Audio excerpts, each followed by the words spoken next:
Coat रिजिमा Sindhiana news network के reporter Mohammad Ramzan उजड़ मूजिब वज़ीर आला सिंध के मुआन ख़ास ए फोकल पर्सन फील्ड खैरपुर हाजी नवाब खान वसाण कोट रिजी के ॻोठ दड़े लंजवाड़ी पहुंची सैलाब मुतासिर इलाइक़नि में रहंदड़ माण्हुनि सां मुलाक़ात कई। बाद में वडेरो माशूक अली लंजवाणी की रिहाइशगाह ते हाजी नवाब खान वसाण मीडिया सां ॻाल्हि ॿोल कई।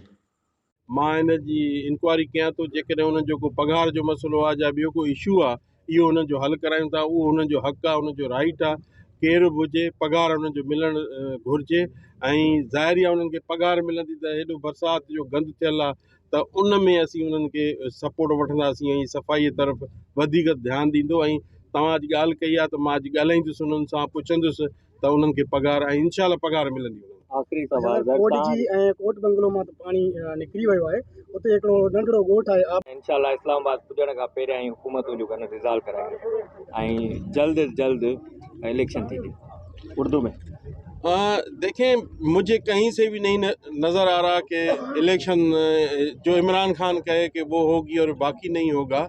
देखें, इस मुल्क में अभी सख्त ज़रूरत है। जो बरसातें हुई हैं पूरे मुल्क में, तबाही हुई है पूरे मुल्क में और लोगों के खाने के लिए परेशान है। और ये लॉन्ग मार्च के सिलसिले में ये इसलिए है कि सिर्फ अपने इक़्तिदार के लिए मैं वज़ीर आज़म मुझे क्यों निकाला गया, जैसे और लोग कहते थे, तो ये भी वही कह रहा है कि मुझे वज़ीर आज़म से क्यों निकाला गया। तो मसला ये है कि लोगों के साथ लोग तो पता नहीं एक अलग पार्टी से भी होते हैं कि वो सीट भी नहीं जीत सकते। अगर लोग हैं इनके साथ, पंजाब में इनकी हुकूमत है, KPK में इनकी हुकूमत है और गिलगिस्तान में भी इनकी हुकूमत है, तो मेरे ख्याल में ये लॉन्ग मार्च फेल होगा, कामयाब नहीं जाएगा और इस्लामाबाद में कभी भी इनकी एंट्री नहीं होगी।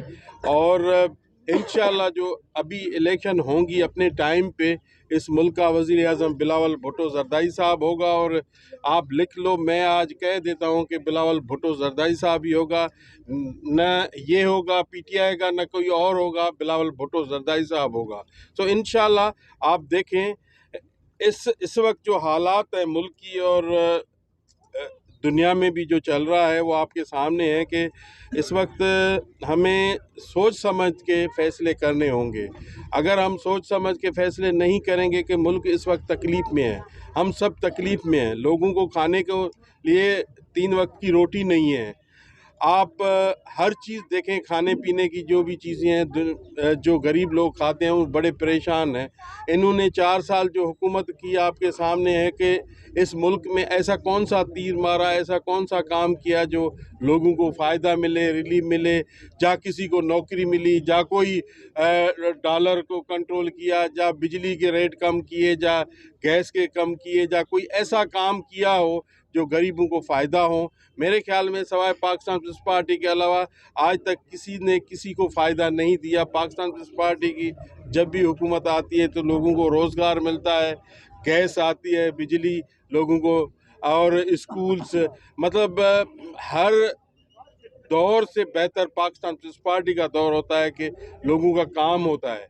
आप देखें कि इस वक्त जो सैलाब है, इतना बड़ा तूफ़ान है, तो उसके बावजूद भी सिंध गवर्नमेंट हाई अलर्ट है, काम कर रही है, लोगों के पास सामान पहुंच रहा है। आप इधर भी पूछ लेंगे, इनके पास सामान पहुंचा है। ऐसा नहीं है कि सिंध गवर्नमेंट कोई काम नहीं कर रही। सिंध गवर्नमेंट बड़ा काम कर रही है और बड़ा हर जगह पे हर चीज़ें, सामान, टेंट, राशन सब कुछ जा रहा है।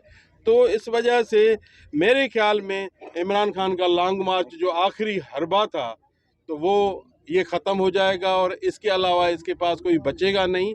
मेरे ख्याल में इमरान खान मुझे जेल में नज़र आ रहा है। हुसैन साहब, जिस तरह